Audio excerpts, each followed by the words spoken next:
하나님은 영적 세계와 그 실상을 알되 예수께서 가르쳐 주신 대로 성경을 근거로 성령의 감동으로 알기를 원하십니다.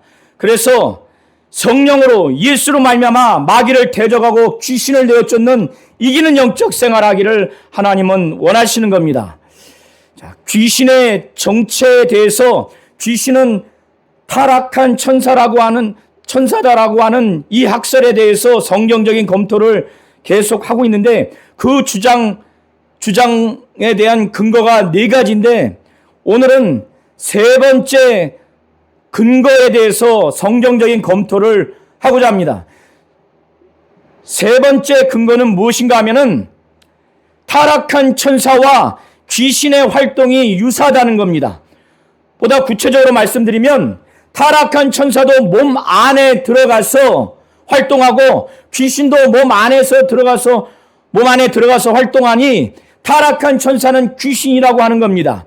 그런데 이것을 주장하는 사람들이 사단 곧 마귀가 가룟 유다 안에 아나니아 안에 들어간다고 하는 그 사건을 근거로 해서 사단 곧 마귀가 사람 안에 들어가니 그와 본질이 유사한 타락한 천사도 사람 안에 들어가기 때문에 타락한 천사는 귀신이라는 주장을 하는 겁니다.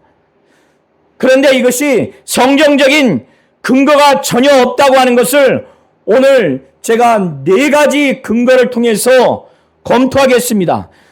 그 네 가지 근거가 무엇인가 하면은 첫 번째는 천사는 영적 존재로서 곧 영체인 존재로서 사람 몸 안이 아니라 몸 밖에서 활동한다는 것. 두 번째, 마귀도 몸 안이 아니라 몸 밖에서 활동하고 있다는 것. 세 번째,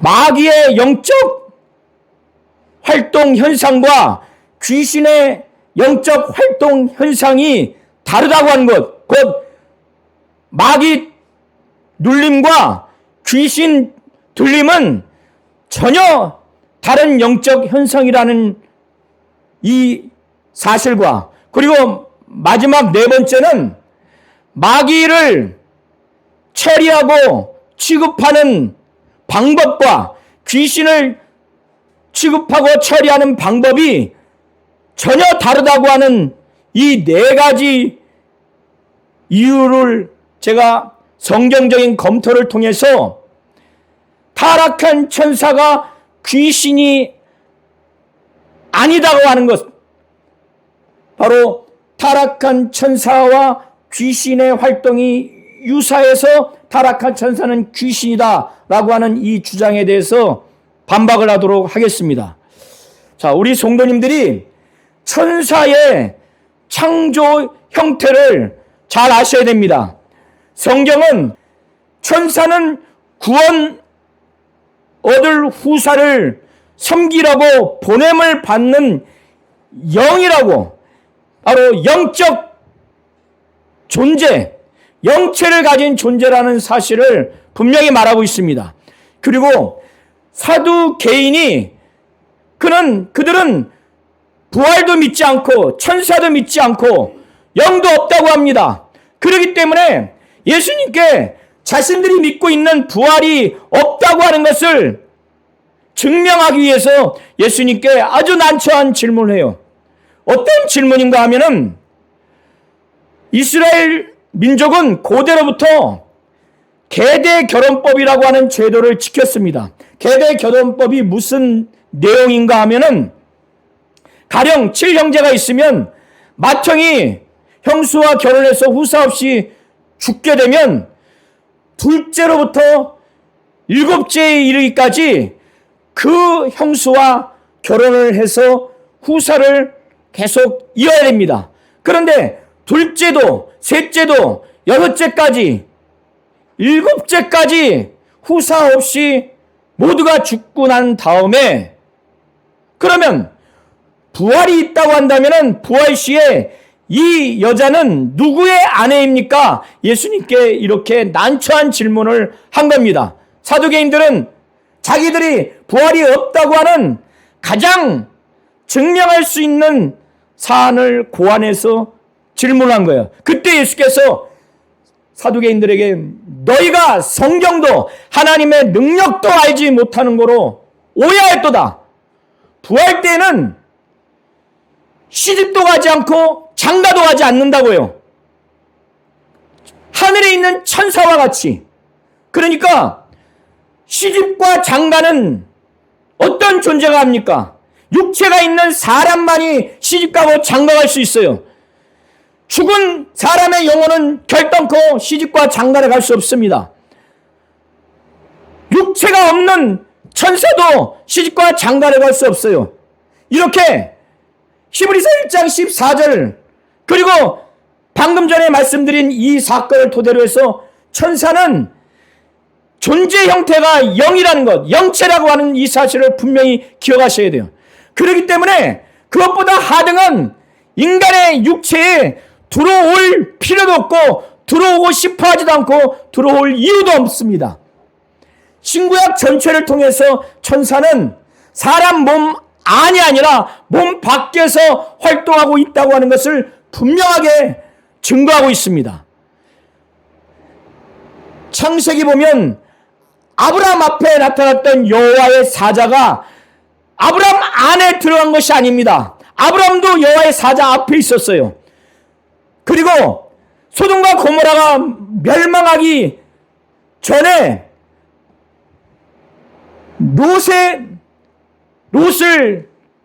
롯의 손을 이끌었던 천사가 롯과 그의 일가를 다 구출했어요. 그때 롯의 몸 안에 들어간 것이 아니라 몸 밖에서 활동을 한 겁니다. 다니엘과 그의 세 친구들, 그 세 친구들을 도울 때 몸 안에 들어간 것이 아니라 몸 밖에서 활동한 겁니다.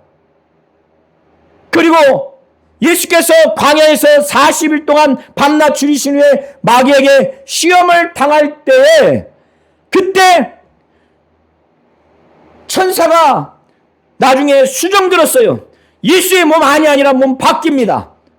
그리고 겟세마네 동산에서 막 기도할 때 힘이 없어 기력이 없을 때 하늘에서 천사가 내려와서 예수의 그 기도를 도왔어요. 그때 예수의 몸 안이 아니라 몸 밖에서 도운 겁니다. 베드로가 옥에 있을 때 그가 잠자고 있을 때 천사가 옆구리를 쳐서 깨웠어요. 그래서 옥에서 이끌었습니다. 그때 천사가 몸 안에 있는 것이 아니라 몸 밖에서 그를 도왔어요. 그리고 사도들을 옥에서 도울 때도 사도들의 몸의 안이 아니라 몸 밖에서 도운 겁니다. 천사가 하나님의 뜻을 이룰 때 사람의 모양으로 나타나는 경우는 있지만은 그 천사가 본래 창조의 형태가 우리와 같이 육체가 아니라 영체, 영이라는 사실입니다. 그렇기 때문에 열등한 육체 안에 들어갈 이유도 없고 필요도 없고 들어가고 싶어 하지도 않아요. 그렇게 하지 않더라도 하나님의 뜻을 다 이룰 수가 있는 겁니다. 그것이 신구약 전체를 통해서 바로 증거하고 있어요. 이것이 바로 타락한 천사가 몸 안에 들어온다. 마귀, 곧 사단이 사람 몸 안에 들어온다. 그러니 귀신도 몸 안에 들어오니까 타락한 천사가 귀신이라고 하는 이 주장이 이 근거가 성경적인 타당성이 없다고 하는 첫 번째 이유가 바로 천사는 영체를 가지고 있고 신구약 전체를 통해서 사람 몸 안이 아니라 몸 밖에서 활동하고 있다고 하는 것을 제가 말씀드렸어요. 자, 두 번째는 그러면 그 천사적인 존재 중에서 타락한 천사 중에 마귀 곧 사단이 몸 안에 활동하고 있는지 몸 밖에서 활동하고 있는지 신구약 전체를 통해서 검토하도록 하겠습니다. 결론적으로 말씀드리면 마귀는 곧 사단은 몸 안이 아니라 몸 밖에서 활동하고 있다는 것을 신구약 전체가 이것을 명확히 증거해 주고 있습니다. 창세기 3장 1절부터 쭉 그 이하를 보시게 되면은 하나님이 최초의 영이 있는 인간 아담을 짓고 독처하는 것이 좋지 않게 여겨서 그를 잠들게 한 다음에 갈빗뼈 하나를 취해서 하와를 창조했습니다. 그 아담에게 동산에 있는 나무의 실과는 먹되 중앙에 있는 선악을 알게 하는 나무는 먹지 말라. 하나님이 자신의 생명을 주는 말씀을 명령의 형태로 줬어요. 그때 마귀는 뱀으로 화신을 했습니다. 계시록 12장에 보면은 큰 용, 옛뱀, 사단이라고도 하는 바로 마귀, 그러니까 큰 용, 옛뱀, 마귀, 사단은 동일한 존재예요. 요한이 분명히 말합니다. 그래서 창세기 3장에 등장하는 뱀은 마귀가 화신으로 나타난 거예요. 그가 접근해서 하와에게 하나님이 참으로 동산에 있는 나무의 실과는 먹지 말라 하더냐? 그때 하와는 하나님의 말씀을 명확하게 기억을 못해요. 동산에 있는 나무의 실과는 먹되 동산 중앙에 있는 선악을 알게 하는 나무는 만지지도 말고 먹지도 말라고 했다. 먹으면 죽을까 하노라. 언제 죽을까 하노라 그랬어요. 정녕 죽으리라 이렇게 말씀하셨죠. 그때 마귀가 말씀에 확신이 없는 하와를 치고 들어갑니다. 안에 들어간 게 아니에요. 밖에서. 그때 뭐라고 말하냐? 결코 죽지 않아. 왜 하나님이 그걸 먹지 말라는 줄 알아? 그걸 먹으면 눈이 밝아서 하나님과 같이 되어서 선악을 알 줄을, 하나님이 아니까 하나님 자신과 같이 되어서 선악을 알 줄을 알기 때문에 먹지 말라고 한 거야. 그 얘기를 듣고 거부했어야 되는데 그게 그의 마음과 생각과 의지와 행동까지 지배했어요. 그 마귀의 사단의 얘기를 딱 듣고 선악을 알게 하는 나무를 보니까 보암직도 하고 먹음직도 하고 지혜롭게 지어올 만큼 탐스럽게 여겨서 그걸 따먹습니다. 그리고 자기 남편에게 주어서 아담은 불순종하는 죄를 범해요. 그때 두 부부 안에 마귀 곧 사단이 들은 것이 아니라 밖에서 얼마든지 생각과 의지와 마음을 완전히 지배할 수 있었던 겁니다.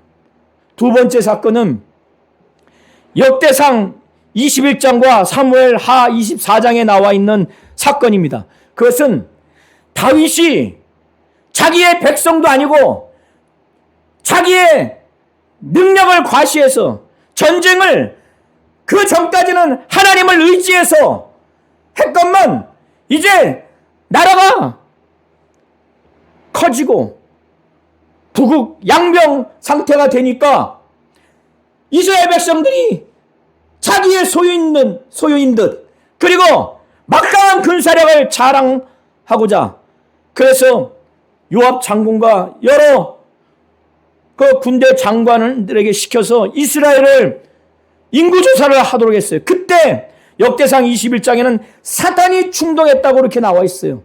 그러나 사무엘하 24장에는 하나님이 이스라엘의 범죄로 인해서 형벌하려고 하나님이 다윗을 움직여서 바로 감동시켜서 그러니까 좋지 않는 감동이죠. 인구조사했다고 나옵니다. 이것은 이렇게 보셔야 돼요. 창세기 3장에 하나님의 계획과 뜻 하에서 아담과 하와가 마귀에게 유혹을 당하듯이 욥이 하나님의 계획과 허락하에 사단의 시험을 당하듯이 가룟 유다가 하나님의 큰 경륜과 뜻과 계획하에 마귀의 시험을 당하듯이 하나님의 뜻과 계획과 그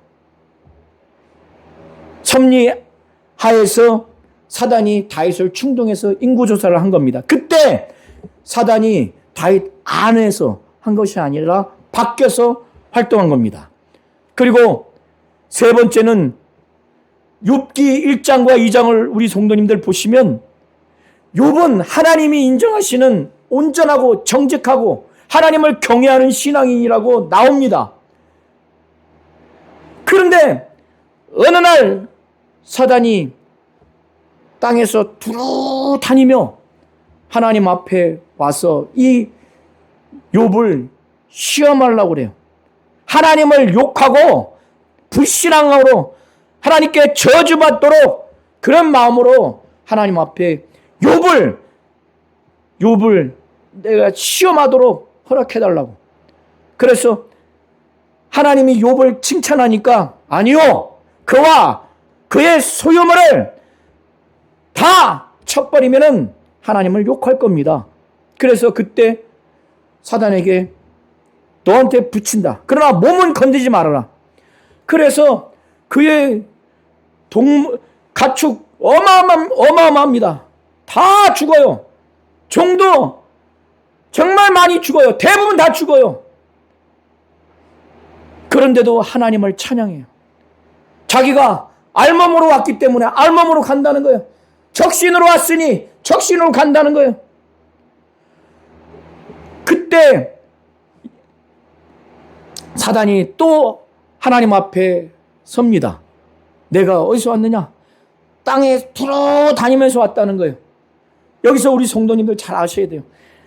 욥기에서도 사단이 두루두루 다닌다는 거예요. 땅을 두루두루.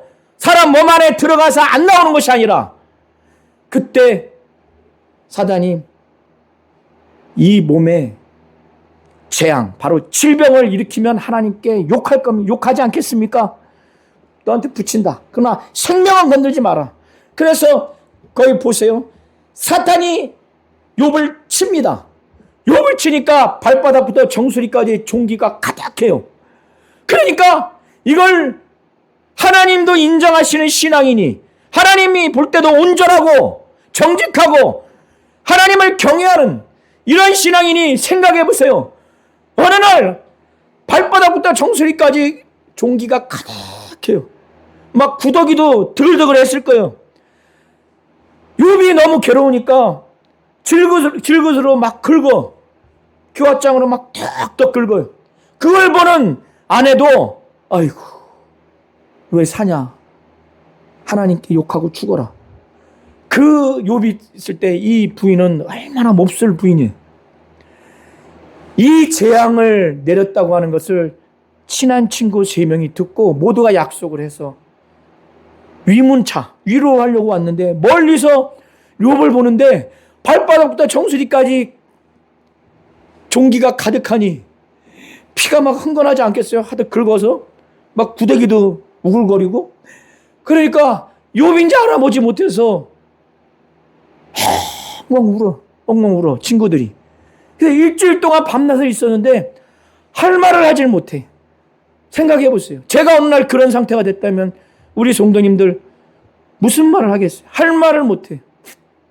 그때 사단은 땅에서 두루두루 다녔지 욥 안에 들어간 것이 아니라 욥 밖에서 활동한 겁니다.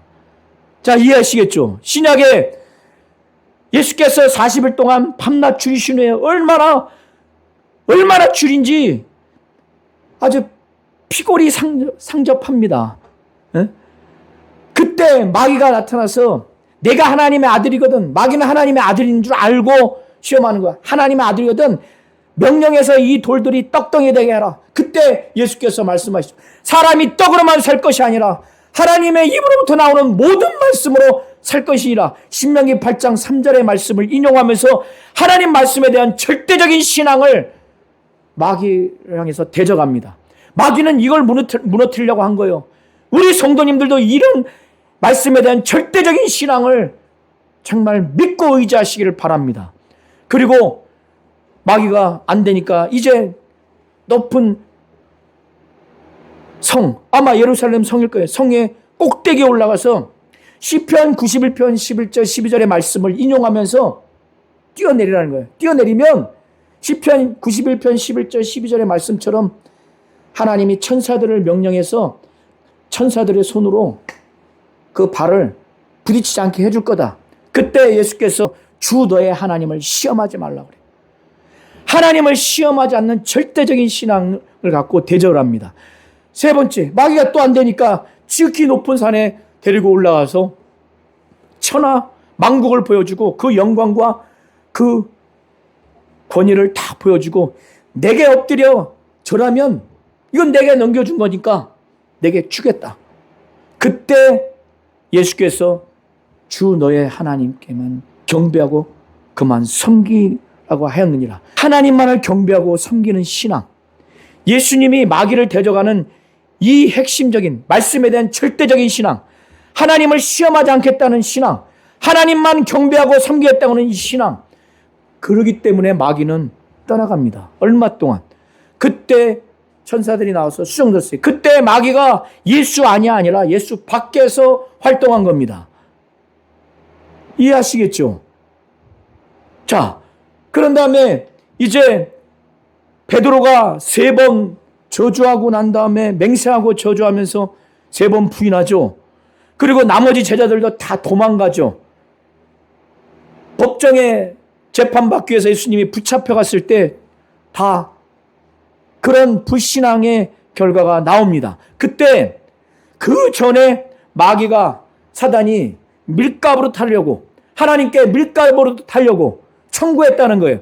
밀가부로도 청구했다는 것은 뭐냐면 체질하려고. 체질은 왜 합니까? 쭉정이는 구분해서 버리고 알곡만 모으려고 체질하려고. 그러니까 마귀가 베드로와 사도들을 내게 넘겨주세요.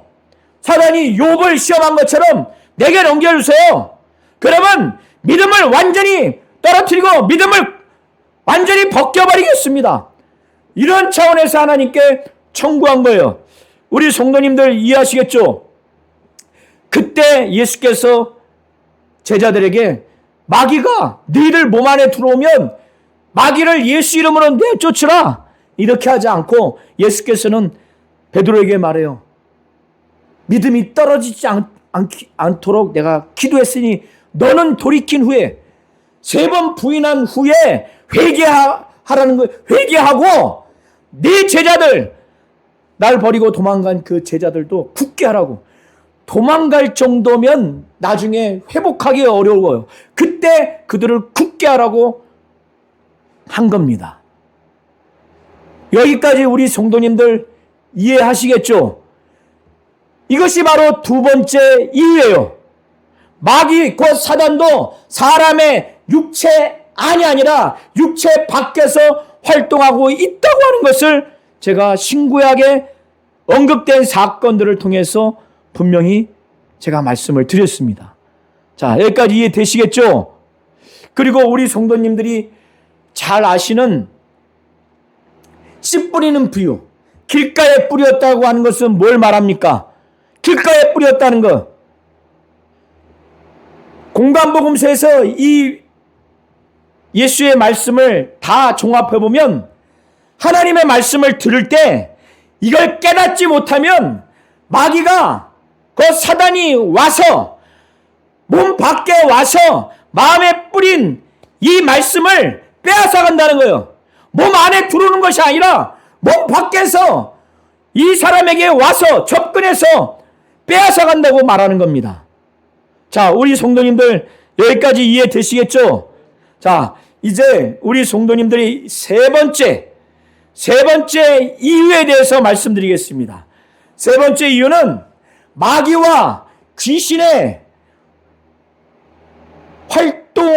활동의 영적 현상이 다르다고 한 것입니다. 그렇기 때문에 마귀 곧 사단이 사람 몸 안에 들어오니까 타락한 천사도 몸 안에 들어오고 귀신도 들어오니까 타락한 천사는 귀신이다라는 이 주장의 근거로서 그것이 성경적이지 않다고 하는 것을 제가 세 번째 이유를 들은 거예요. 바로 마귀와 귀신의 영적 활동 현상이 다르다는 거예요. 마귀는 사람을 누르게 합니다. 마귀 눌림과 귀신은 사람을 들리게 해요. 귀신 들림. 마귀 들림과 귀신 들림은 전혀 달라요. 자, 우리 성도님들 여기서 잘 들으셔야 돼요. 마귀 눌림과 귀신 들림에 대해서 베드로는 분명하게 구분을 합니다. 자신이 예수님의 공생의 사역을 한마디로 정리하기를, 예수는 하나님이 성령과 능력을 기름 붓듯 하셨는데 그가 두루다니며 착한 일을 행하시고, 그리고 두 번째, 마귀에게 눌린 모든 사람을 고치셨는데 이는 하나님이 함께 하셨다. 마귀에게 눌린 모든 사람을 고치셨다는 거예요. 마귀에게 눌린 모든 사람. 그러면 예수께서 귀신을 내어쫓은 사람들과 병 고친 사람들은 영적으로 볼 때 마귀가 어떻게 영적으로 활동한 현상이라고 보았는가 하면, 이것은 마귀가 활동을 한 현상인, 영적 현상을 마귀가 누른 거다. 마귀 눌림으로 본 거예요. 마귀 눌림. 그래서 마귀는 사람 몸 밖에서 누르는 거지. 바로 억압하고 자기의 능력으로 지배하고 이렇게 하는 것이라고 분명히 구분을 해요. 그리고 베드로가 예수님의 사역 중에서, 그러나 귀신은 들리는 거다. 귀신은 사람 몸 안에 들어가서 그의 마음과 생각과 의지를 완전히 지배하는, 행동까지 지배하는 바로 귀신의 활동의 영적 현상은 바로 귀신 들림이다. 마귀 들림과 귀신 들림을 분명히 구분하는 겁니다. 이해하시겠죠? 그래서 번역본을 보시면 마귀에게 눌린을 뭐라고 다른 번역본에는 표현하고 있느냐? 새 번역은 마귀에게 억눌린, 현대인의 성경과 쉬운말 성경은 짓눌린, 새한글 성경은 마귀에게 억눌려 지배당하는, 우리말 성경은 마귀의 능력 아래 짓눌려. 이 모든 번역본이 마귀가 사람 몸 안에 있는 영적 활동 현상을 말하는 것이 아니라 몸 밖에서의 영적 활동 현상을 말해주는 겁니다. 우리 성도님들 이걸 잘 보셔야 돼요. 그러면 번역본뿐만 아니라 마귀에게 눌림에 대한 학자들의 해석도 귀신 들림과 분명하게 구분을 합니다. 자, 유상섭 교수라고 총신대신학대학원 교수로 역임하고 지금은 은퇴하시고 목회를 하시는 분인데, 사도행전 그 주석서에 보면은 예수님의 그 사역의 마귀 눌림을 뭐라고 표현하느냐? 마귀에게 억압받는, 이렇게 표현을 하고 있어요. 그리고 모든 질병은 직접 혹은 간접적으로 사탄의 억압과 긴밀하게 관련되어 있다는 거예요. 사탄의 억압, 마귀의 억압, 마귀에게 눌림을 이렇게 주석하고 있습니다. 그리고 귀신 들린 것은 말할 것도 없이 분명하게 사탄의 억압을 보여준다. 심지어 일반적인 질병까지도 사탄의 억압적인 통치의 일환. 그러니까 사탄의 억압적인 통치, 이것을 마귀에게 눌림이라고 말하는 거예요. 자, 나사렛 예수께서 베푸신 선행과 치유는 사람들을 사탄의 속박에서 해방시키는 구원의 사건이었다. 마귀에게 눌림을 사탄의 속박이라고 이렇게 주석하고 있습니다. 그러면 서울 장신대 교수인 조광호 교수의 주석도 한번 보시겠습니다. 누가는 귀신 들린 자라 하지 않고 마귀에게 눌린 사람들이라는 표현을 썼어요. 카타디나스티오라는 동사는 신약에서 이곳과 사도행전 10장 38절과 야고보서 2장 6절에서만 나옵니다. 이것은 야고보서 2장 6절을 한번 보실게요. 각주에 보시면, 너희는 도리어 가난한 자를 없이 여겼도다.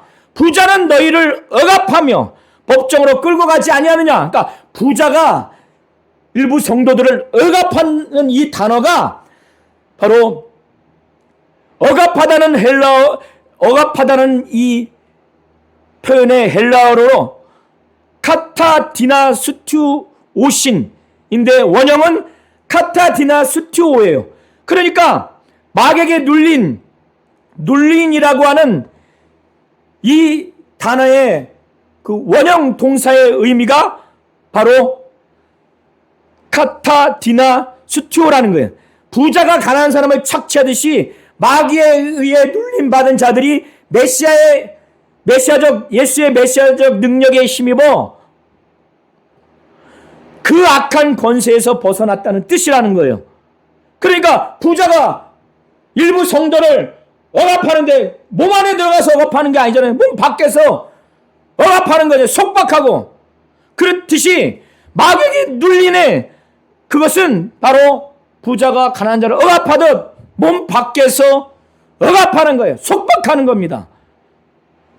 자, 그 다음에 에크하르트 J. 슈나벨 교수가 사도행전 주석을 두껍게 저술하는데 거기에서 그 주석 내용이 마귀에게 눌린 모든 사람을 고치셨으니 이것은 사탄의 영향 아래에 있는 고통이라는 거예요. 사탄의 영향 아래에 있는 고통, 몸 안에 들어와서 귀신 들린 것처럼 마귀에 들린 그런 것이 아니라 몸 밖에서 사탄의 영향 아래에 있는 고통. 자, 우리 성도님들 이해하시겠죠? 자, 지금까지 제가 타락한 천사도 몸 안에 들어온다. 마귀도 몸 안에 들어온다. 귀신도 몸 안에 들어와서 활동하니 타락한 천사는 귀신이라고 하는 이 세 번째 근거가 성경적이지 않다고 하는 사유 세 가지를 제가 제시를 했어요. 자, 그러면 이 정도로 보셨으면 이제 마귀가 사람의 육체에 들어온다는 오해, 이런 주장을 하는 학자들이 있어요. 이것을 주장하는 사람들이 많이 있습니다. 그 중에 대표적으로 프레드 디카슨 학자가 누가복음 22장 3절과 요한복음 13장 27절을 가지고 가룟 유다 안에 사단이 들어간다는 이 표현을 봐라. 그러니 사단 곧 마귀는 사람 몸 안에 들어올 수 있는 거다. 이렇게 주장을 해요. 그리고 그 외 학자들은 더 하나 추가하는데 사도행전 5장 3절에 아나니아 안에 사단이 내 마음에 가득하여 이것을 마귀가 그 안에 들어온 것, 사단이 그 안에 들어간 것으로 그렇게 해석해서 주장을 합니다. 우리 성도님들이 먼저 보셔야 할 것은 예수께서 하신 말씀 중에 요한복음 6장 70절과 71절에 보면 이와 같은 내용이 있어요. 어떤 내용인가 하면은 제자들을 향해서 너희 중에 한 사람은 마귀니라. 그때 그 한 사람을 누구라고 표현되어 있냐면 71절에 이는 가룟 유다를 말한다고 표현되어 있어요. 왜? 예수를 팔자기 때문에. 그때 가룟 유다가 마귀라고 예수께서 그런 의미로 말씀하셨습니까? 그게 아니에요. 예수를 팔 의지와 생각과 마음으로 가득하고 행동까지 할 자이기 때문에 마귀적인 생각으로 완전히 지배를 받기 때문에 그를 두고 너희 중에 한 사람은 마귀다 이렇게 표현을 한 거예요. 예수님의 말씀대로라면 가룟 유다는 마귀여야 돼요.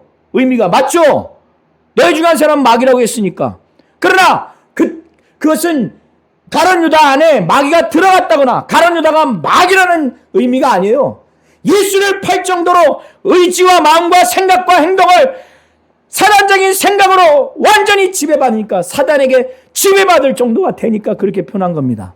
그리고 베드로와 대화를 할 때 예수께서 내가 장로들과 서기관들, 유대 지도자들에게 내가 넘겨져서 죽은 다음에 3일 만에 내가 부활할 것이다.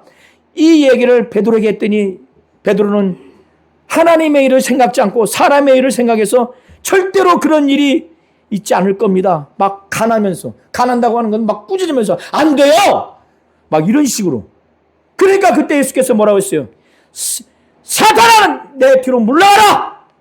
나는 하나님의 일을 생각지 않고 사람의 일을 생각하는 도다. 그러면 예수께서 하신 말씀이니까 그걸 그대로 받아들이면 베드로가 사단이라는 의미잖아요. 그러나 예수님은 그런 생각으로 그 말씀을 하신 게 아니에요. 하나님의 일을 생각지 않냐고 사람의 일을 생각해. 나는 고난받고 죽고 부활해야 되는 하나님의 뜻을 이루어야 되는데 그거를 날 막 책망하듯이 결단코 그런 일이 일어나지 않을 겁니다. 그렇게 사단이 준 생각을 갖고 지배적으로 말하고 행동하니까 사단아 그렇게 말한 거예요. 베드로가 사단이거나 베드로 안에 사단이 들어가서 예수님이 그렇게 말씀한 게 아니라는 겁니다. 누가복음 22장 3절 4절을 통해서 보시면 3절에 유다에게 사단이 들어가니 이 표현이 나와 있어요. 이것은 요한복음 13장 2절의 내용과 병행본문이에요. 병행본문이라고 하는 것은 같은 현상, 같은 사건을 다른 성경에서 기록했다고 하는 의미예요. 자, 그때 유다에게 사단이 들어가니라고 하는 이 의미는 요한복음 13장 2절이 잘 구체적으로 분석적으로 해석해주고 있는 거예요. 그 가론 유다에 사단이 예수를 팔 생각을 넣었다고 이렇게 표현을 했어요. 그러니까 누가복음 22장 3절에 유다에게 사단이 들어왔다고 하는 것은 사단이 가론 유다에게 예수를 팔려는 생각을 넣었다고 하는 것을 말하는 거예요.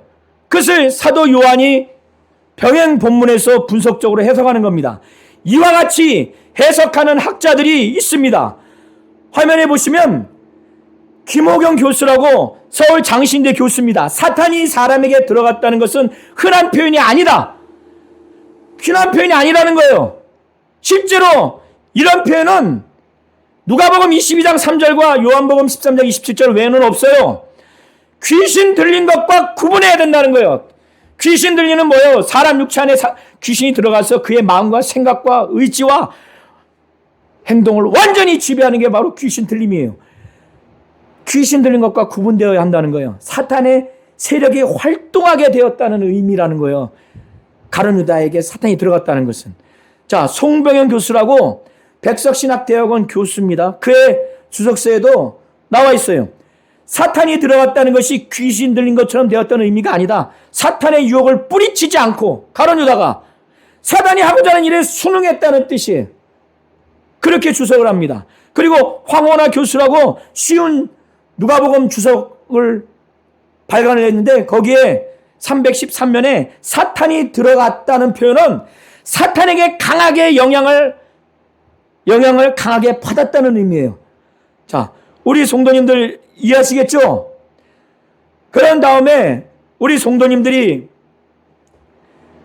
요한복음 13장 27절에 사탄이 그 속에 들어갔다고 하는 이 표현 역시도 이와 같이 사단이 생각을 지배하거나 밖에서 그의 의지와 생각과 마음과 활동을 지배했다고 하는 이런 차원에서 주석하는 학자들이 많습니다. D.A. 카슨 교수가 그의 두꺼운 주석서에 사탄은 그에게로 들어갔다 이 표현은 철저하게 사로잡히게 된 것을 의미하는 것일 가능성이 크다는 거예요. 자, 김광수 교수라고 대전의 침례신학대학원 교수인데 지금은 은퇴하신 분이에요. 들어갔다는 표현은 너희 중에 한 사람은 마귀니라는 말보다 훨씬 더 강하게 유다가 사탄의 조종을 받는 사람이 된 것을 말한다는 거예요. 안에 들어간 것이 아니라. 자, 황원하 교수, 고신 신학대학원의 교수로 사역하다가 이제 은퇴하고 목회하시는 분입니다. 요한은 2절에서 사탄이 벌써 유다의 마음에 예수를 팔려는 생각을 넣었다고 말했는데 여기서 사탄이 그 속에 들어갔다고 말하는 것은 사탄이 더욱 강하게 유다의 마음을 자극했다는 거예요. 그 안에 들어간 것이 아니라. 자, 김성목 박사라고 그의 요한복음 주석서에 보면은 조각을 받은 후 곧 사탄이 그 속에 들어간지라는 말씀은 유다의 마음속 변화와 행동을 통해 나타난 사탄의 활동을 보여준다는 거예요. 마음속 변화와 활동을 통해서 안에 들어간 것이 아니라 사탄은 지속적으로 유다의 마음을 지배했다는 거예요. 안에 들어간 것이 아니라 예수님은 사탄의 지배를 받는 유다를 가리켜 마귀라고 말씀하셨어요. 그러니까 김성목 박사도 마귀라고 했을 때 사탄의 지배를 받는 유다라는 의미에서 그렇게 말한 거지 그 안에 마귀가 들어갔다거나 가룟 유다가 마귀라는 그런 의미가 아닌 거예요. 자, 요한복음 12장 4절부터 6절에서 사단의 지배를 받는 유다는 도둑이라고 표현했어요. 실제 도둑이 아니죠. 요한복음 13장 2절에서 마귀는 유다에게 예수님을 팔려는 생각을 넣었습니다. 요한복음 13장 27절부터 30절에서 사단의 지배를 받는 유다는 마침내 행동하게 이른다. 그러니까 사단이 그 안에 들어간 것이 아니라 사단의 지배를 받는 유다라고 이렇게 표현합니다. 사탄은 유다의 운명을 통제하고 그의 행동을 지배한다는 거예요. 운명을 통제하고 그의 행동을 지배한다는 겁니다.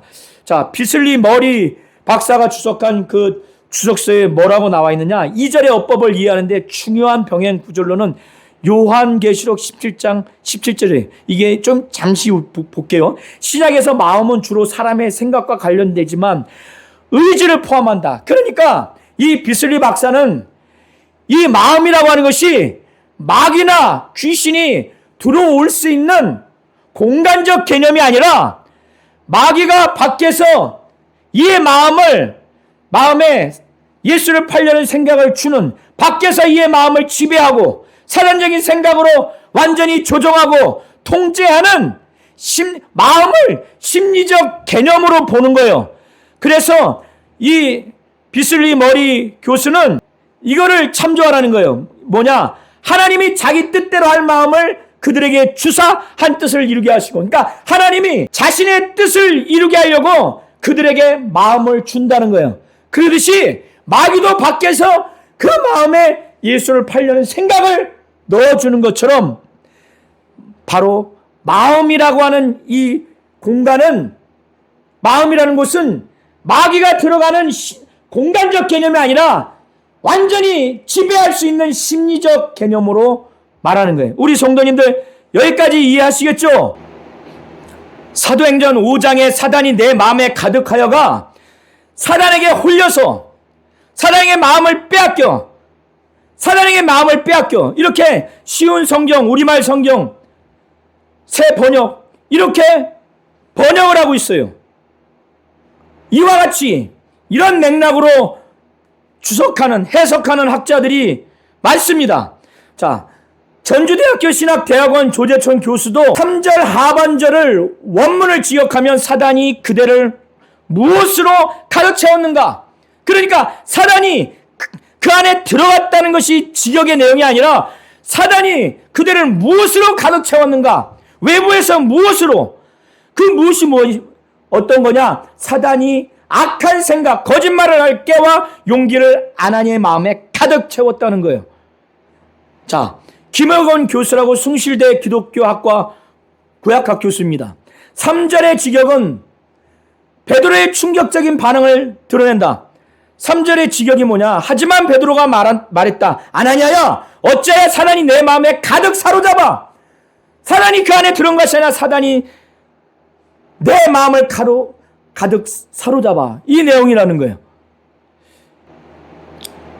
자, 아까 소개했던 유상섭 교수가 그의 사도행전 주석에 이와 같이 주석을 했습니다.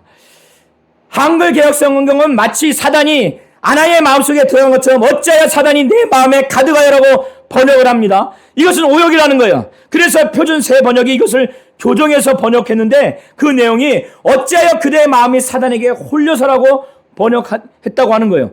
이것은 사탄이 아나니아의 마음에 침입하여 그 속에 충만했다는 뜻이 아니라는 거예요. 그것은 사탄이 아나니아의 마음을 성령에게 거짓말하고 땅값의 일부를 착복할 생각으로 가득 채웠다는 뜻이라는 겁니다. 그리고 스탠리 도우센트 교수가 그의 주석서에 이와 같이 주석을 하는데 사단의 존재가 들어간 것이라는 해석보다는 사단의 영향력 또는 사단적인 생각이 가득한 것이라는 해석을 강조하기 위해 별도의 단어 에플레로센으로 표현하고 있다는 거예요. 자, 마지막으로 에크하르트 제이 슈나벨 교수가 주석하기를 베드로는 왜 사단으로 하여금 그의 마음을 채우도록 허용했느냐라고 이렇게 주석을 합니다. 마음이라고 하는 것은 개인의 의지적인 노력 뒤에 있는 추진력을 의미한다는 거예요. 공간적인 개념이 아니라 심리적인 개념 차원에서 지금 주석하는 겁니다. 아나니의 행동 뒤에 있는 동기는 성령과 하나님에게서 온 것이 아니라 사단에게서 온 것이다. 그러니까 동기의 동기를 불어넣어주는 것을 바로 사단이라고 말하는 거예요. 자, 우리 성도님들, 이제 네 번째 사유를 제가 말씀드리겠습니다.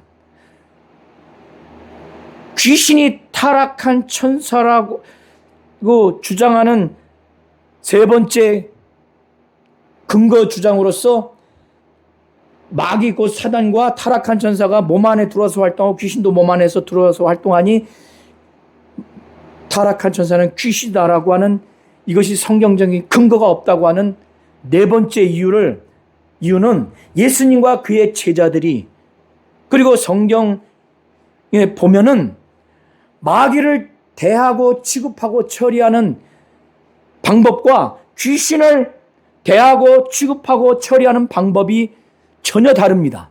무슨 말씀인가 하면 예수님과 그의 제자들, 마귀는 대적하고 귀신은 쫓는 존재라는 거예요. 자, 저를 한번 따라해 보세요.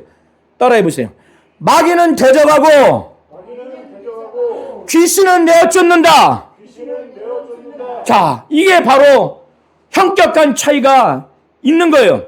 마귀를 대적하는 방법을 한번 보세요. 예수님은 한 번도 마귀가 사람 육체 안에 들어간 존재라고 인정했거나, 그래서 그 정체를 드러냈거나, 그걸 전제로 해서 몸 안에서 내쫓은 경우가 단 한 번도 없고, 그렇게 하라고 제자들에게 가르친 경우가 한 번도 없습니다.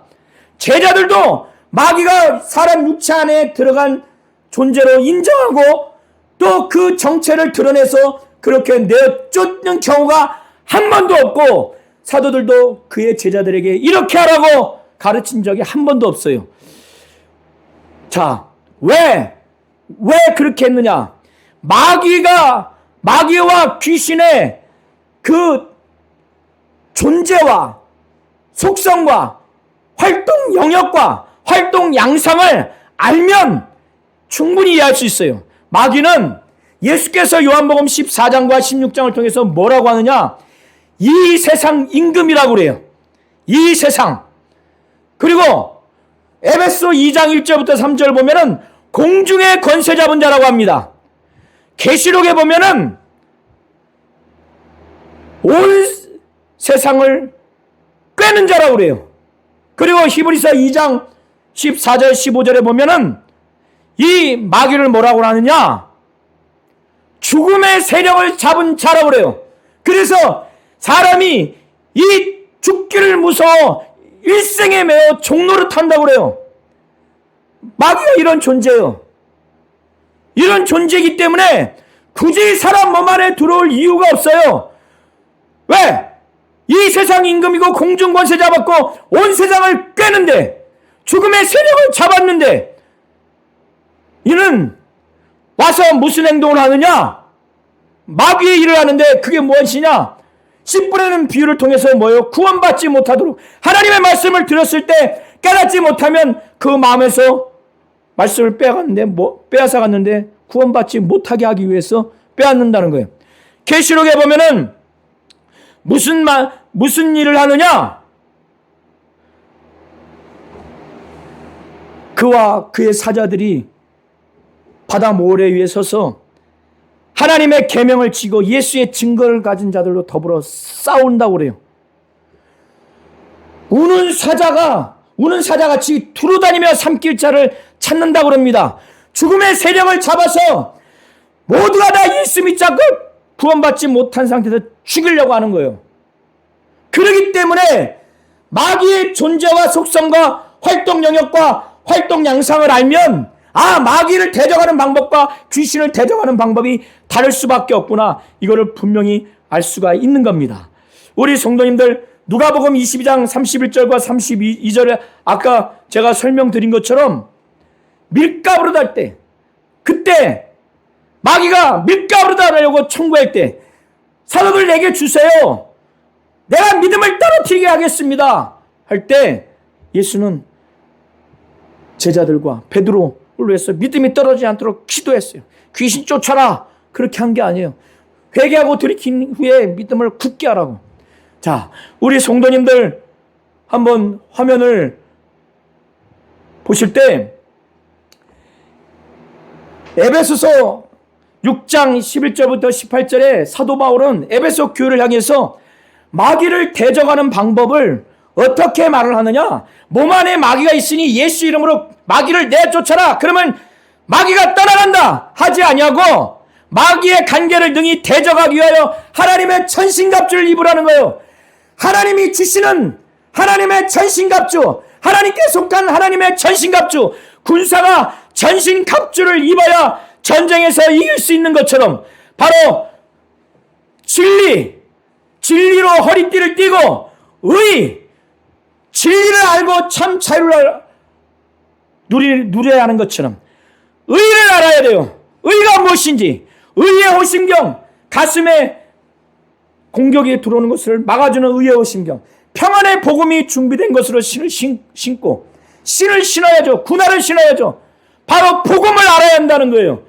믿음의 방패, 이 악한 자들이 나를 쓰러뜨리려고 하는 화살을 소멸할 수 있는 믿음, 아주 강력한 믿음, 구원의 투구.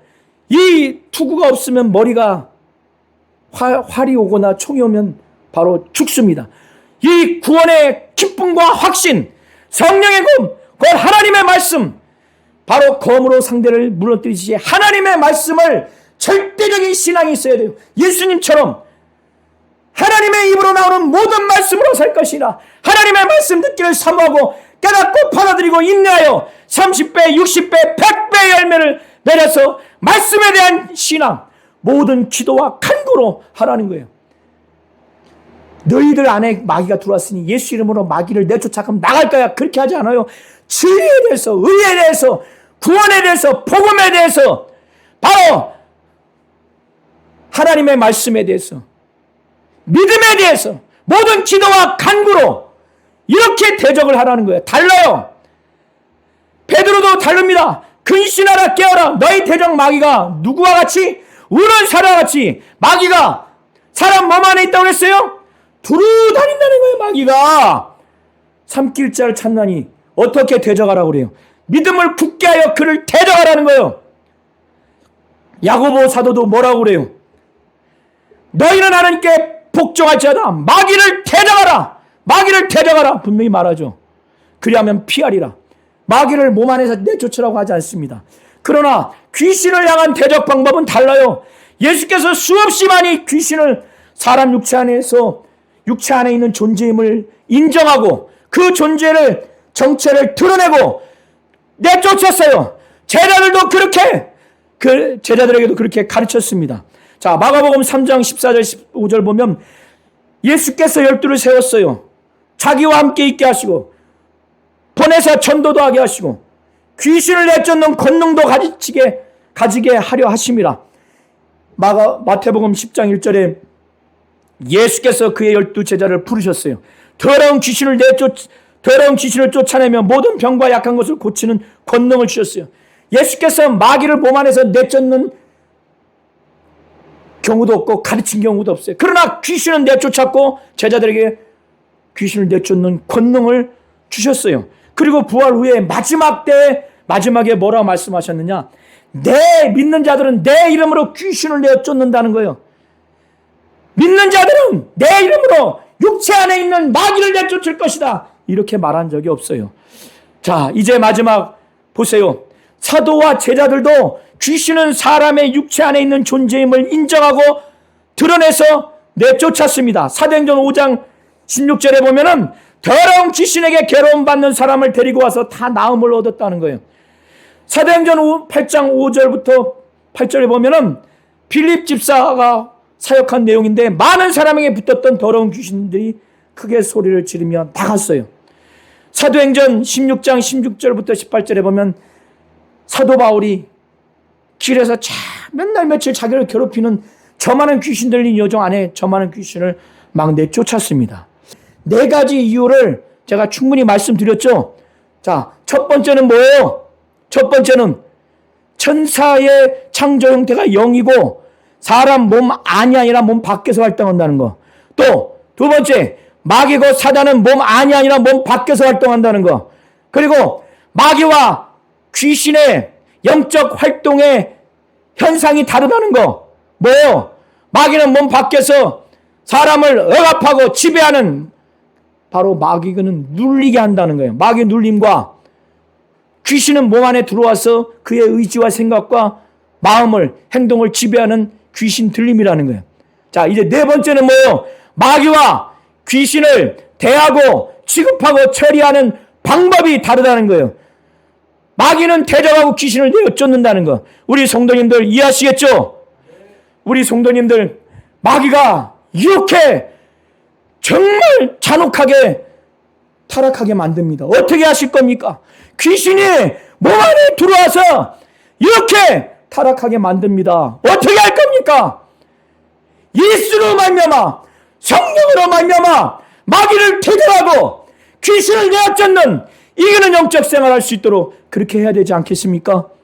예수가 가르쳐 주신 대로 성경을 근거로 성령의 감동으로 영적 세계와 그 실상을 알고 성령으로 예수로 말미암아 마귀를 퇴정하고 귀신을 내어쫓는 이기는 영적 생활 하시기를 예수의 이름으로 축원합니다.